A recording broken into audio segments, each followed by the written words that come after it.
Right. Good afternoon. Very warm welcome from the enmacc offices here in Munich. We are all now have survived the Oktoberfest, so we are back with our webinar series. This time focusing on back office processes, which we haven't done before.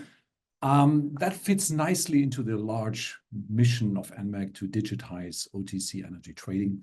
And as you know, we focused for the first years very much on trade execution, replacing email, messenger, or voice trading and bringing this on a platform. And I do think we had quite some success this year. We're on a path to have 100,000 trades on the platform in this year. That's an amazing testament for the liquidity and the engagement we have on the platform. But in many cases, this is as well 100,000 trades, which create a lot of work in the back office, getting them in the systems, doing confirmation matching, settlements, etc., etc. And that's what we want to target more in the future, because we do believe that ultimately OTC trading is only relevant and attractive if it's fully digitized, if it's fast, if it's efficient, and if it reduces all the risks of manual interactions. So that's why we as enmacc engage more in the back office space, and just recently announced that we made an investment into Fidectus AG, Swiss company, which does nothing else but focusing on back office processes and digitizing them around the standards of EFED, or Energy Traders Europe.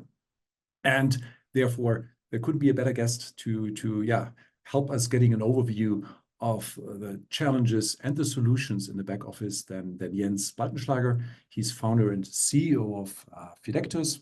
And I'm happily transitioning already to him over to so he can give his presentation. As always, feel invited to join the discussion. Use the chat or the Q&A functionality.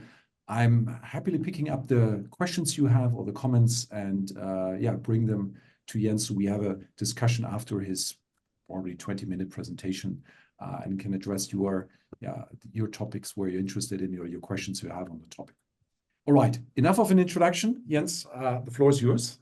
Thanks, Jens. It's a pleasure to be here. It's a pleasure to have you all and give you a bit of a presentation of what's going on in the OTC back office space. For that purpose, we've prepared you a few topics. Obviously, the whole post-trade life cycle is pretty extensive, so we're not able to cover all of that in the next 20 or 40 minutes. Now, there is going to be an option, as you know, for asking questions. So if there's something you prefer to go a little bit deeper, don't hesitate, ask a question later on. Nevertheless, I'll start with giving you an overview of the whole post-trade to cash flows. We're not talking about what ETRM systems do today, what you would be doing yourself, but rather look into what needs to happen between market participants as part of the post-trade process. You see a little bit of a picture here on the right-hand side. I'll go through that in the course of this presentation. Second pieces where we dive a little bit more into is the trade confirmation. Maybe a little bit contrary to the expectations out there. See the latest developments of what's going on, what you would expect, and what's the reality out there. If we do have time, we're going to cover a little bit of the regulatory reporting part. Even though it's the 18th time, it's still a hot topic since REMIT 2 is coming. We just passed the go live of REMIT of EMIR refit as well. And last but not least, hot topic, at least for one of the biggest markets in Europe, Germany, is e-invoicing. E-invoicing is becoming mandatory. And we look at this in the context of OTC settlements, namely one of the Energy Trader Europe standards called ESM. Let's dive into it. What you see here is how many people in the back office might feel nowadays. But why is that? What are we talking about, right? What's the primary or the fundamental things that need to be covered in the back office? So effectively, when you execute a trade, may that be via an enmacc as a trading venue or purely OTC bilaterally, a buyer and a seller typically need to compare the trade details and make sure they have the very same understanding of the terms that effectively then go into whatever system, ETRM system, for example. And in case it's not the case, they need to root out and rectify the errors. So what's really important here in a general requirements perspective is that this is accurate and it's compliant, and you have audit trails and all these kind of things, because else the auditors will challenge you on that. The second one is effectively trades need to be reported for regulatory reasons, but also they need to be settled at some time. Let's say you have a physical delivery and you send out invoices, you receive invoices, you net, all these kind of things. It needs to be paid, and you want to make sure it's the right payments, the right amounts going in and out. Super important here is efficiency and scalability as well, because you do this with many parties and not necessarily everybody's doing it the very same way. And the third one is, if you do this traditionally, the busy problem's probably going to catch you and slow you down. So third most important requirement here is velocity. Also time to market. When you want to trade new instruments, you typically know how hard it is to get through the process. That shouldn't be the case. And it's not necessarily the case anymore today if you choose the right solutions in the market. So mastering all these three above, I just took you through, effectively contributes to high service level you're able to deliver to your counterparties and customers. So it's not only benefiting you, it's also benefiting your business partners. Let's go a bit deeper or higher. What's happening in the market, right? How would you think do energy trading companies compare to investment banks? Interestingly, this hasn't really changed much in the past 15 years. What you'll see here is the typical cost, average cost per trade in euros. And on the x-axis, you see the volume, which is the trades in a calendar year in thousands. The top line is energy trading companies in average, whereas the more golden line is investment banks. So that's the industry compared to, and in that comparison, there is a massive difference. You can see that in the beginning, like if you do only a few trades, typically a lot of things are pretty manual. Systems are not necessarily sophisticated, so maybe it doesn't even differentiate that much. But then pretty quick, maybe with a few hundred or a few thousand trades a year, there is a significant difference starting. And that difference kind of stays, right? By here you see 50,000 trades. There is kind of a bottom, the cost of the cost achievable in energy trading companies. Why is that? Well, effectively, we cannot explain the whole thing, but what we can do is we give you an explanation of what we see is contributing to that massive difference.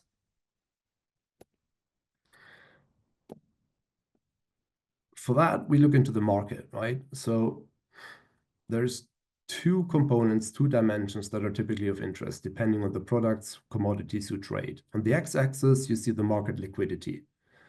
Typically the volume of traders. Here we measure it by the volume of trades, I mean. On the left-hand side, on the x-axis, you see, y-axis, you see the trading margin. It's proxied by the bid-ask spread. Now what you see here is a curve. What's that curve? Typically we see three components. On the top-hand side, you have commodities like hydrogen, new commodities, fancy things you can make a lot of money with, but typically there's not a whole lot of liquidity available yet. Applies for profiles as well, guarantees of origins, right, which is in everybody's play today, is just to name a few. Whereas then in the middle, we have things like voluntary carbon, partially liquid, partially high margins, not necessarily always, or a Spain gas market. It's a bit of the gray area. Whereas then in the bottom, especially in the bottom right-hand side, I think you're pretty well aware of German power, Dutch gas, or French power, LNG, partially, right? Pretty high liquidity means there's a lot of trades ongoing, but you don't really make a lot of money with them. So it's the masses that make a difference. In terms of that, I think there's two takeaways of this. One is that typically if you trade new products with high margins, it comes to a low degree of standardization. Low degree of standardization, you'll see later, means typically manual work. So not necessarily what we want to see in terms of digitalization. Nevertheless, it requires a high velocity and a good scalability because you effectively want to do trade these things. Whereas the second takeaway is lots of transactions means the masses and liquid markets come with lower margins, so you want to have very low cost, which effectively means high efficiency and high accuracy. So typically fully automated and only look into the exception cases. This giving us a little bit of an introduction into the confirmation topic, let's dive into confirms itself. What is it all about, right? Can't be that hard since we're all doing it for more than 20 years. And we do know there is a standard out there. Energy Traders Europe, formerly EFED, has created a pretty sophisticated standard that was picked up in the past by lots of trading companies. But let's look at to high level what it really is. So there is a trader, and obviously there is another trader in the OTC market. And they both use different channels, potentially, right? Distribution channels. Not going to go into the detail of the differences between things like electronic confirmation matching or sending PDFs. Sometimes you send a PDF, sometimes you receive one. There is even cases where both parties send them to each other. But effectively, there is data from two sides. You send out a confirmation, for example, here from trader A to trader B, and the other one sends theirs or confirms your confirmation, or the other way around. So effectively, somebody or something like a system needs to do the distribution and the linking. As a next step, what we call matching, typically confused with the linking itself, is reconciling both sides. Is it the same understanding or not? And if not, you need to root out the error. You need to know why. Is it you that is mistaken, or is the counterparty mistaken? Or is it maybe both of you that are mistaken? Whereas then in the next step, effectively, depending on the result of your comparison, you need to manage a dispute. So communicate with the counterparty, back office typically, or internally with a respective trader, and effectively find out what's the reality, what's there to be done. Cancel your side, have the other one cancel theirs, amend it, or in some cases, we even see things like tear-ups where both parties agreed to the same understanding, but later on figured out that maybe we had a wrong price curve loaded, the same wrong price curve, or it wasn't updated because the provider didn't deliver it. You figure it out and you pretty much undo a so-called match. All that needs lots of collaboration, not necessarily always happening at the same systems, which again then increases the effort required to walk through things like audit and compliance. And last but not least, both ends need to receive the updates, the results of what's going on, and align accordingly. So let's look into the reality, what's happening in the market. So according to ASA, we have more than 15,000 registered European market participants in OTC. This is an increase of like roughly 2,000 over the past 4 years. Whereas then we have, I would say, around about 1,000, and this number is growing. There's lots of new market entrants of sizable market participants. So effectively the ones that qualify with sophisticated systems and at least digitalization one or the other way. We have 170 members at Energy Traders Europe. Also, I think a few years ago, was 4 or 5 years ago, was roughly 130, 120, 30. So that's a growing number as well. Now, the number that is unfortunately not growing so much is how many effectively integrate system-wise their ETRM systems into EFED's electronic confirmation matching. This is roughly 80. There's a few more users, right, that use web-based interfaces, but effectively you compare that number to the overall number of registered market participants, it's not even 0.5%, which raises the question, what can we do? Why is that the case? I mean, most of them need to do some kind of confirmation matching since they're active in the OTC market. So let's look at the distribution channels here. So what you see here is an analysis of across the European market, what channels are effectively used. It's 2 channels nowadays. One is what we call the electronic one. Most of that is electronic confirmation matching, which is effectively Energy Trader Europe standard. A small part of that is E-confirm, I think it's called by ICE. And then there is a massive number that is not electronic. It's not digital. Even the regulation now in invoicing says PDFs not digital. But that's what it is. It's PDFs going back and forth via email with all that means.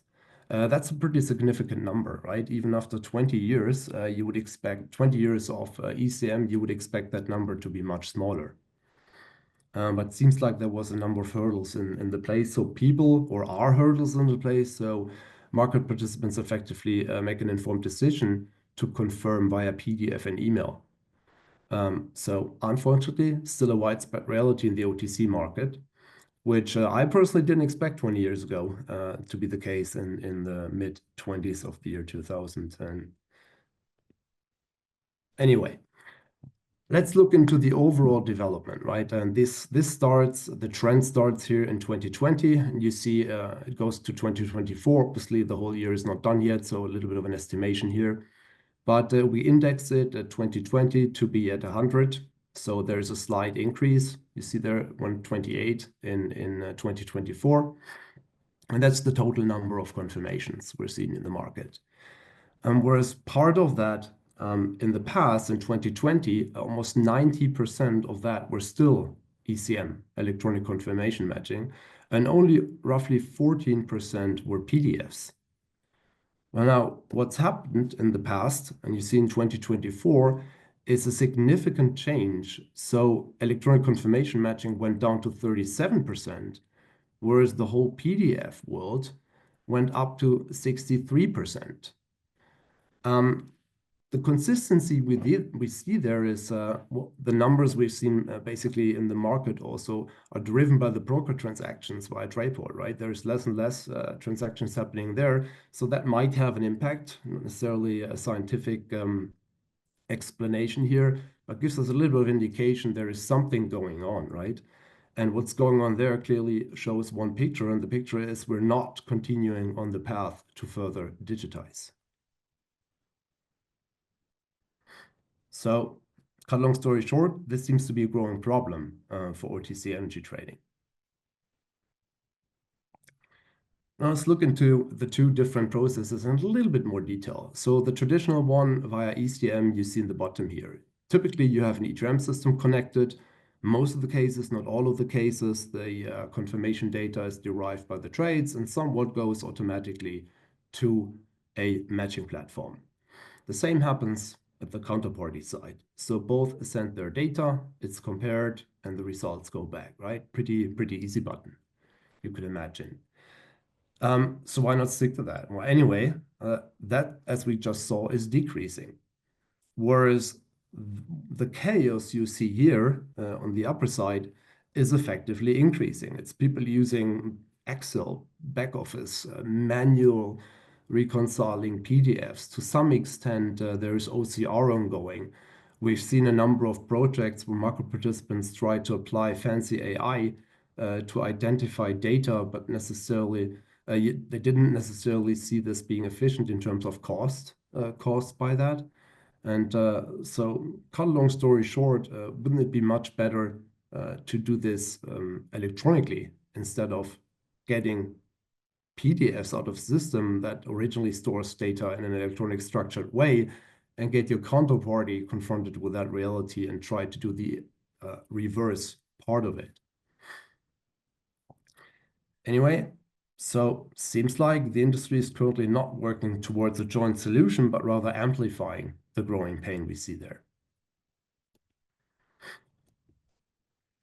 I'm going to show you a little cube here of how what we do compares to what's been out there for the past 15, 20 years. So there's 3 dimensions you'll see here in the cube. One dimension is the media, the distribution channels used. So we have ECM, we have generally electronic. Electronic is not necessarily restricted to ECM, but it's still structured electronic data. So the fundamental principles apply. We have PDF email, and we have such thing called interoperability, which is effectively meant to happen between service providers. We have a second dimension, which is the commodity dimension. So we're all aware of the typical commodities covered by Energy Traders Europe in the past: power, gas, emissions, and so forth, lots of financial stuff, but not so much on guarantees of origin, what's lately been coming up: voluntary carbon, PPAs, hydrogen, and so forth. And the third dimension is pretty much what we just saw beforehand, the market participants. So 80 roughly doing ECM, we saw before, and 15,000 overall market participants. So if you look at what's been there traditionally Obviously not surprising, it's ECM on the two dimensions, covering the entry trader Europe definition of the commodities being traded. At Fidectus, we can do much more than that. We can effectively help you to reach the whole market, any market participant out there with one connectivity across all the distribution channels and media I've just mentioned, and believe it or not, across all commodities, even commodities that don't necessarily show up in the market yet. Let's go one step further into reg reporting.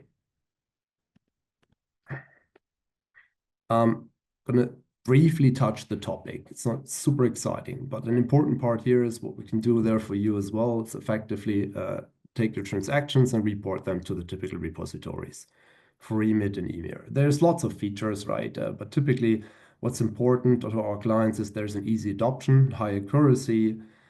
You can consider it a single point of truth. There's a direct connection, for example, from the enmacc side via an API to Fidectus. So you have an easy button solution directly after executing a trade. It goes to the according repository.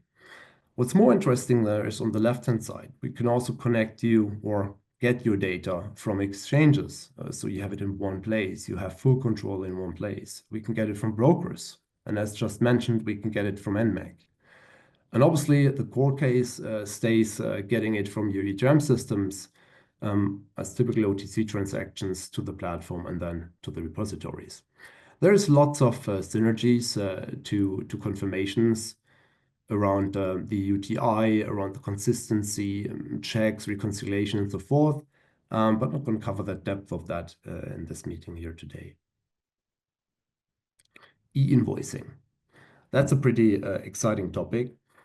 EFED has tried many years now with a number of market participants being successful in the adoption of a standard, pushing that forward. But before we get into this, why is it suddenly pretty much on the agenda of almost every market participant, at least in markets like Germany? Well, that's because of the good old friend regulation coming back. So what we've seen in the past years is more or less a focus on business to governance. This has been extended now to business to business. Effectively, what it means for players in the German market is that the receipt of e-invoices is going to be mandatory by the 1st of January 2025. Well, that's not long from now, right? A few weeks, basically. There is a risk of smaller market participants picking up the commonly known e-invoicing formats, for example, Zugpferd-X-Rechnung. They follow the approach of being a structured format, but that's about it. I'm going to tell you more about that in a minute. Nevertheless, there's this e-invoicing push coming now. First milestone just around the corner. Second milestone will be 2 years later, which means by January 1st, 2027, it's going to be mandatory to send and receive e-invoices. E-invoices, again, being structured documents, XMLs, for example, and explicitly not PDFs, right? That's not allowed anymore. There is details around it, right? If you have a turnover below 800,000, you don't need to do it yet. But let's face it, in the industry we're in, this is probably not going to be the case. So the whole industry has to pick it up one way or another anyway. 2028, then it starts to be mandatory for everybody. The massive driver behind it, without going into too much detail, is VAT. So the governments have understood there is a VAT challenges in the past. They don't want this to be the case anymore. There's lots of money behind it, so that's not going to go away. Coming from this driver, it's pretty obvious of what we've seen beforehand in confirmations. We don't want to have that happen in settlements, right? We would want to have the opposite happen, that the industry picks up a joint solution. Otherwise, we'll have a second construction yard where the problem will grow over time. So what you see here is effectively a bit of an overview of what the so-called electronic settlement matching standard does. Don't confuse it with ECM. Yes, it's about matching. It's about reconciling outbound invoices with or incoming invoices with outbound purchase orders and the other way around. It's about netting and all these things. So it does the settlement. By the way, by doing this, it does much, much more than just being an electronic standard. If you pick up an electronic standard just for the format, for the sake of the format, it doesn't help you solve the industry problems, like the grouping, the commonly agreed logic, the players that have adopted and developed it in the past together with energy traders. Europe have put a lot of thought in, right? Matching, netting, all these things. So it's much more than just electronic invoicing. To say it in other words, it's a massive opportunity to pick it up rather fast than later, not to end up in the situation we've seen before. And so it is an electronic format. It is using CPML, again, not to be confused with confirmation matching, so not a simple one-to-one compare, a little bit more than that, coming with business rules. But effectively, on the one hand, you can argue it's already invoicing compliant in a bilateral situation. Means if two players agree to use it, you're fine, and you will be fine. But there's even more to it. So EFET is committing to delivering this standard being fully compliant in a way that it stands compliant in itself. So you wouldn't even need to agree with your counterparty to apply it anymore, at least by the milestone dates I've shared with you beforehand. So working as a whole industry needs to move into e-invoicing. Certainly would be great, right, to use what's there. And by the way, what's there has been proven to work over the past 5 years. That's what the time frame we really have a number of bigger players in the market using it in a production environment. What you see here is a bit of what came across, I think, between the lines beforehand. Together with enmacc, we're not only able to cover all commodities, pretty much trade data flows directly from enmacc to our platform, and we can do all these fancy things like conference, reg reporting, settlement for you. But we can also do it with you directly or having the need to directly connect. So with, again, all other trade data or even commodities that are still being heavily traded out there, but not necessarily covered by any standard, also very traditional commodities. So by enmacc, there is an offering more for the mass market, while Fidectus, there's pretty much tailored solutions for all sizes of companies in the market. By the way, this also works for non-platform users. So if you're connected, the value proposition pretty much is you don't need to worry. You can confirm, match, settle with all your counterparties, no matter the solution they have. Some of you might have seen that there is an interoperability part, right, on ECM as well. This has been inherently built in the settlements part. So service providers connect platform to platform, and it is natively electronic end-to-end. And just lately, EFET has made that more explicit in the standard. It's been kind of in the standard in the past 20 years, but now it's been very explicit around interoperability to be there in the means of platform interoperability as well for the benefit of all market participants. Last but not least, super quick overview. So with clients in all kinds of different categories, all kinds of sizes, even smaller Stadtwerke, understood one of the reasons they didn't do things like ECM in the past were pretty high hurdles, pretty high entry hurdles in an infrastructural way. Not the case anymore. So they're effectively free to move forward quite quickly, efficiently, cost efficiently, and dive into the pure digital world, post-trade world. All right, thank you. Yeah, thanks, Jens. Wonderful. Great overview. As I say always, there's no one who knows more about back office digitization than you. So we want to open the floor for more questions and interaction with the audience. So please feel free to, drop me some questions here in the chat or in Q&A. I will pick them up. Starting maybe with some comments before we really go into the questions. I think what really resonates with me is this aspect of democratization, that we bring established standards and technology now to a wide range of market participants, from small to very large, so that everyone has equal access to technology. That's the beauty of cloud services. That's the beauty of plug and play, bringing this to the market. And that's what fascinates me so that we are moving out of this solution space into more productized space. And second, you have shown the numbers as well. I say it again and again on conferences and presentations. Traditional OTC business is in decline. Yeah, so brokers lost 50% since the beginning of the Ukraine-Russian crisis till now in terms of volumes and the number of transactions. We tripled our volumes at the same time. So there is a counter trend in this, but it works differently. It's not just the few very large traders being connected via brokers. No, it's a wider range of hundreds of participants connected on enmacc, but as well in the next stage being connected on Fidectus. And that's really, I think, shows a little bit where we are right now. It's an inflection point for me of the OTC industry. So I think that's really a great moment to revisit these topics, which are around for many years. But now I think we see really necessary, or the market changing in a way and triggering necessary change. And one question I got here, and I want to pick them up here in kind of a logic, is someone writes, we're using already a Acquia service for ECM. What's different? And is this a replacement of the Acquia service, or is this, maybe you have a few words on this because it's one standard? Absolutely. I'd consider it an enhancement. This is great. If you use Acquias already, we can literally plug and play in and deliver you all the other distribution channels on top of that as well. Because that's what effectively is. We don't really worry about where matching's happening. Could also be ICE, right? But what happens to our clients is that you have a solution for all your confirmations in one place, especially the traditional part you saw, the PDF part, right? And you don't want to have different processes and different formats for that.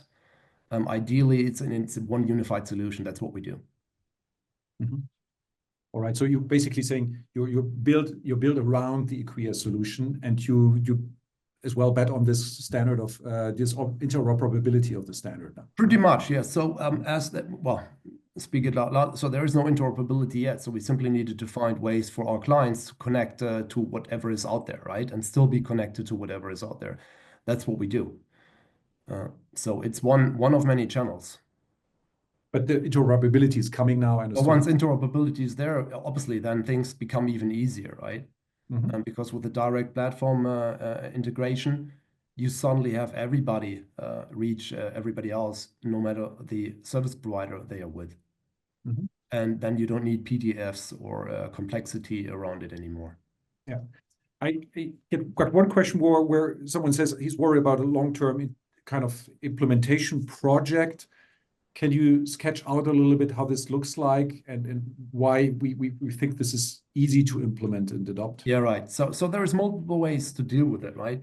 So we have clients, smaller Stadtwerke, that do a couple trades a month. They don't necessarily need to integrate at all. They have a nice interface. They can do everything in the interface. They can even create electronic files, right? Via web wizards and things like that, and then enter the world that way. We have enmacc connecting to us, right? Where then there is absolutely no effort required to do this. It's literally going to work out of the box. On the other hand, we have lots of integration options, right? To make it as easy, as simple as possible. Modern RESTful APIs, even SFTP supported, right? And last but not least, as you asked beforehand, if you are doing ECM today, it's literally plug and play as well. Whereas in the enterprise world, yes, we are aware plug and play means you probably need somebody in the infrastructure to look into the firewalls and all these kind of things that people used to it, but it is plug and play. Very good. So at all times support ECM 100% standard.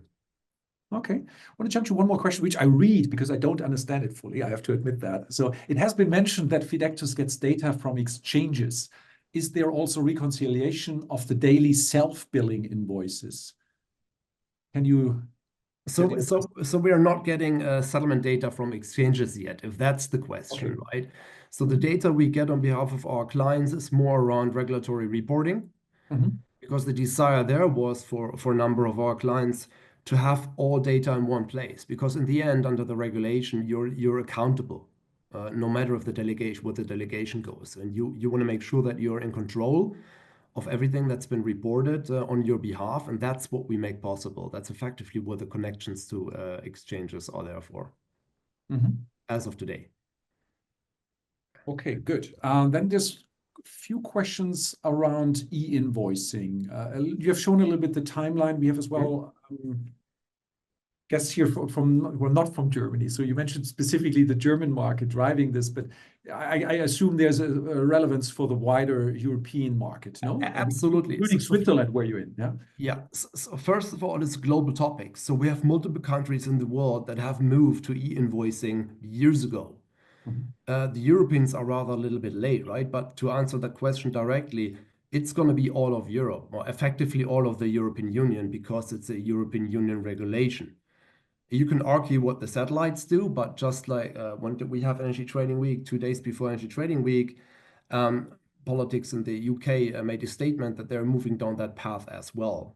Typically, we've seen Switzerland being flexible in that. I expect, well, we can use e-invoicing as of today already, right? But we're not that harsh in regulation. But obviously, there's probably a likeliness to pick it up as well. So to cut a long story short, yes, it's coming. It's not only coming in Germany. Germany is a big bust because it's one of the big countries in the European Union driving a number of things. But like I said beforehand, main reason is the underlying VAT interests. So that's why we see it's not going to go away. And you need to pick it up sooner or later anyway. And moving on an industry solution makes much more sense because then you have covered also the cross-border topic, right? Else you might end up in the need to manage multiple different e-invoicing formats, whatever market you're active in. That's like almost worse than handling PDFs today. Yeah, I mean, it makes totally sense that you call for a industry-wide solution of adoption here. Now, there's no standard yet. It cannot be enforced of people. How do you see this journey in the next years to happen? Is Energy Trading Europe pushing? Are there other industry bodies? You mean on ESM? Yeah, on or electronic invoicing and billing in general, but ESM. Yeah, that is the beauty. We have a standard. Energy Traders Europe, formerly EFAT, has a standard. It was first version came out, I think it was March or April 2019. And the providers that picked it up, Equias and Fidectus, have running solutions in production also with interoperability, all of that. And a number of players out there already using it. That's why I said it's proven, it's mature, it's there. Yep. And adoption is not hard, right? There is a number of systems that already, for example, to us, integrate natively. ETRM systems, accounting system, that number is growing because also the other vendors understand their clients need a solution. Good. So we can take more questions here. I'm trying to sum it up, but please feel invited here to join on the chat and the QA. Maybe one more general topic I want to pick up. You said, and I see this as well, when I talk to some leaders in energy trading who have more an eye on the front office and the trading, maybe from their personal background, I do have the feeling that back office topics don't get the attention. I think it was important to see this this backward loop and it affects, I think, client relations, counterparty relations, the service level you basically are providing to your partners in the market. I think that's a very, very strong aspect. But you mentioned as well these three drivers. It's speed, it's cost, and it's avoiding errors, which still do happen. If you put them a little bit in order, what's driving adoption at the moment most? Adoption of what, pardon? Of these electronic, let's say ECM solutions or confirmation matching first and others. Okay, so we as a provider see most adoption effectively is the help to digitize and automate the PDF workflow, right? So a lot of the bigger players, like you said earlier, out there have ECM, works, right? But even there is corner cases where our clients value the addition. Let me give you an example. Like we have a commodity trader. I think it's okay to say they use ECM, and there's particular use cases where you don't necessarily get the expected match. Even if everything should be matching, there might be a field that declares the decimals, which differs, and it's annoying. They need to fall back into PDF. We provide them solutions to literally take that into consideration ahead of time and then just get it to match, still get it to match. So Mercurio, for example, is using that. So even in the classic world, there is a room for improving the automation. So you can get those corner cases off tables, so you can focus on the corner cases that you will see on the newer stuff, because there is no standards yet. So you mentioned Goose, right? There is a different modeling probably in every system out there. We don't have an industry-wide standard. So what do? You have to use PDFs. And also to save time, to make this efficient, because the very same logic applies to any new commodity coming. You want to have it handled automated and only focus on what you really want your people to focus on, create value, look into disputes, or do something else. Mm-hmm. You maybe diving deeper into this. So we've seen some of the biggest logos in the industry as well, some of the largest trading houses you're serving. Can you give us a little bit more flavor around maybe a smaller project you have been working on, or an example where how does that look like for a, let's say, called mid-sized trader or smaller trader, where you don't have huge IT resources and budgets? Yeah, absolutely. Can you give us an example there? Yes, absolutely. So let's take Premier Energy from Switzerland as an example, right? They had a challenge to get all their non-electronic counterparties pretty much into the electronic confirmation matching channel. Together with their ETRM vendor, in that particular case, it's Optim, right? They have a solution in place that directly natively also connects to us. So it's literally a plug and play. And that plug and play doesn't only enable you to do native ECM, but it also enables you to handle the PDF email workflow via our platform. Yeah. And this is, from an integration point of view, yeah, it's days, Jens. Mm-hmm. Mm-hmm. Very good. Maybe you've shown this, yeah, kind of round flow of our workflow at the beginning, showing the whole back office world, I would say. We were just touching about the first three in a way. Yeah, we were going through confirmations, regulatory, and settlement. There were more steps. Maybe give us a little bit to close the discussion, an outlook. Where is back office automation going in the next years, and what's happening in these other kind of topics you mentioned, but we couldn't go deep dive today. Yeah, absolutely. So effectively, electronic settlement matching is the foundation to do much more. The much more is to help you optimize your working capital. How is that even possible, right? Because if you have bilateral contracts in place today with an EFET 20, for example, you would expect payment to happen 20 days after you send out the invoice, which is the month after you deliver energy. It's been smart in the past to do this because there was a need to handle all the complexity, right? But nowadays, why wouldn't you want to get paid earlier and pay later yourself, right? Just give you an idea. Nevertheless, with handling the settlement part automatically, no matter now if it's ESM or PDF, if you can do it automatically, you can just do fancy things like dynamic discounting, for example. Let's say you're cash long and your counterparty needs the cash earlier, and they were willing to pay you a premium, you get more money for free, right? By doing some no regret move anyway. That's just one thing. The other thing is getting the nettings automated, right? Without the cumbersome work in trying to fit it into existing systems that don't necessarily support the specifics of the energy market, like negative prices or the netting process in itself, right? And last but not least, also around the payment. Imagine what you reconciled there brings you in a position that you don't need to reconcile payments anymore. It's just, you can automate it. You can still decide to have a human look at it. That's what we have inherently in the platform, right? Machine proposes something, have another person look into it, or 4i check, whatever is necessary in your organization to be compliant. But you have a tool in place to automate it end to end. Yeah, absolutely. I think this is what is so important as well, we're getting more and more important for everyone in trading being more cash efficient. That's the benefit of OTC trading, that you don't have to go through margining on the exchange. So I see this coming back. There's a huge interest in balancing more volumes between OTC and exchanges and find there the right mix, as well, shifting positions from exchange to OTC through exchange for physical products or swaps. All of that is getting, I think, more and more interested and more professionalized across the market. And I think there's, you pointed out rightly, there's much more to come in the next years. So it's already exciting to work with you on quite some projects together with our joint customers usually. Absolutely. So I'm really looking forward to more to come. And thank you for today. Thanks a lot for giving us a good overview. Whoever's in the session wants to know more, yeah, please reach out to me, you, whoever on the enmacc or Fidectus team. We are happy to jump in a conversation. Great. Thanks for having me, and thanks for everybody taking the time. Wonderful. Yeah, and another webinar is coming up in the next weeks. I think we discuss EUAs in the market. Again, another super interesting topic, more market leaning. So we'll talk to a specialized analyst there. And yeah, we line up already the webinars for the next months to come, and I really enjoy it. Thanks a lot for your contribution. See you soon. Bye-bye.